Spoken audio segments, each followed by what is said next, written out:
गोटे अति संवेदनशील प्रसंग एटा दुर्भाग्यपूर्ण घटना गोटे बरगढ़ घटी गोटे स्वच्छ समाज रे भाया गोटे अमानवीय कार्यक्रम जेनटा कि आमर विश्व प्रसिद्ध धनुयात्रा चलुला समय एटा के निश्चित भाव में विजु जनता दल एवं आम समस्ते गोटे सभ्य समाज नागरिक हिसाब से आम एटा दृढ़ निंदा करुचु एवं पुलिस प्रशासन आहरी त्वरित पदक्षेप नेबार आवश्यकता रही से जहाँ भी मुख्य मुदाला जेनटा मुख्य आसामी कहते से वर्तमान सुधा धरा नुहे पड़े पुलिस लगी गोटे चैलेंज आह्वान है साधारण नागरिक के सुरक्षित भाव में रहे पुलिस प्रशासन निश्चित भाव में भूमिका गुरुत्वपूर्ण है एवं पुलिस स्वच्छ भाव में काम करवार उचित है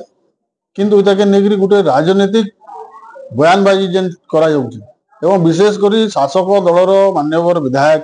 जेन गत काली विभिन्न गणमाध्यम आज विभिन्न गणमाध्यम प्रतिक्रिया देछन मैं निश्चित भाव में अनुरोध करमी दयापूर्वक से तथ्य को अनुसंधान करके आक्षेप कर से प्रतिक्रिया से कहते गत काली आज विभिन्न गणमाध्यम जे विजु जनता दल जड़े सरपंच बोलते मुझे चैलेंज करमी मोर पाखे तथ्य भी अच्छे मोर पाखे फोटो भी अच्छे देखावा के भी चाहूचे जेन व्यक्तिटा आज सर्जन दंसेना बोल पुलिस जाके गिरफ्त कर कि मुख्य आसामी रिलेशन है से मुख्य आसामी के फेरार करबारे जार प्रमुख भूमिका रही से सर्जन दंसेना से भारतीय जनता पार्टी गोटे कार्यकर्ता तार तथ्य तार फोटो मोर पाखे अच्छे भारतीय जनता पार्टी गोटे सभा से मीटिंग रे से निजे अच्छन जगह आप देखुवे और केन आधार रे माननीय विधायक विजु जनता दल सरपंच बोल आक्षेप करुछन एटा गोटे निश्चित भाव में माने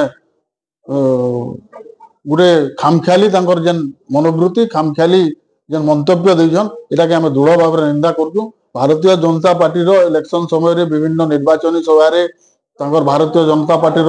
आमर मान्यवर मंत्री जे वर्तमान रवि नायक सागे फोटो अच्छे मान्यवर जे गोटे नारी नेत्री अच्छा पिंकी प्रधान सिनेमा अभिनेत्री सागे फोटो अच्छे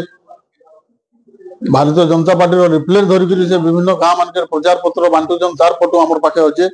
तो केन आधार से बीजेडी सरपंच बोल अभियोग आक्षेप कर आम दृढ़ निंदा करुचु भारतीय जनता पार्टी सदा सर्वदा गुंडा मान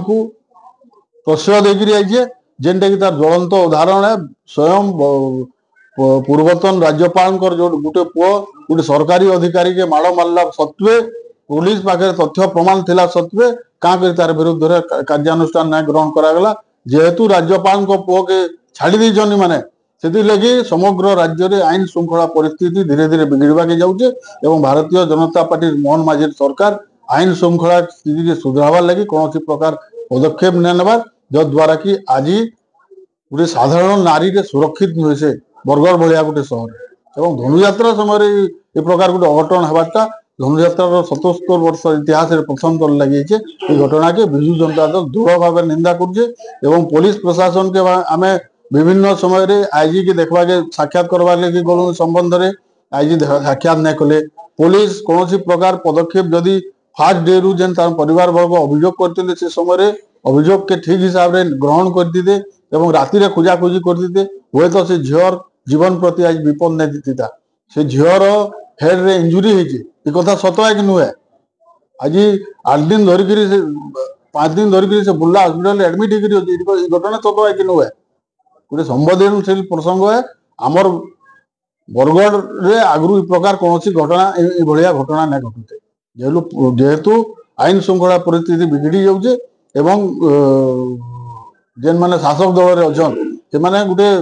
माने इ प्रकार मंतव्य देवाटा केते दूर ग्रहण जाए से जनसाधारण विचार करेंगे बाकी शुणुन आज्ञा से दिन मान्यवर मुख्यमंत्री बरगढ़ धनुयात्रा देखा लगी आसी धनुयात्रा समय पाखापाखि 31 प्लाटून पुलिस बरगढ़ सहर मुतयन थे अप टू बरहागुड़ा पर्यंत मुतयन होकर विकास जेन आप हस्पिटाल अच्छे तार आगे भी बहुत पुलिस प्रशासन थे तार सत्वे भी भाया घटना घटी जाटा केते दूर सीमाचीन है से जनसाधारण विचार कर स्वयं मुख्यमंत्री जेन बरगढ़ आसीचन से समय भाया घटना घटवाटा निश्चित भाव में आमर मुंड লজ্জারে লজ্জিত হয়ে একদম দেবার লাগি বিজু জনতা দল যাহা যাহা পদক্ষেপ নেবার কথা নিশ্চিত ভাবে নেবা এবং পীড়িতা সঙ্গে আমি সদা সর্বদা অছু তার ন্যায় লাগি আমি দৃঢ় দাবি করছু সরকার পাখে।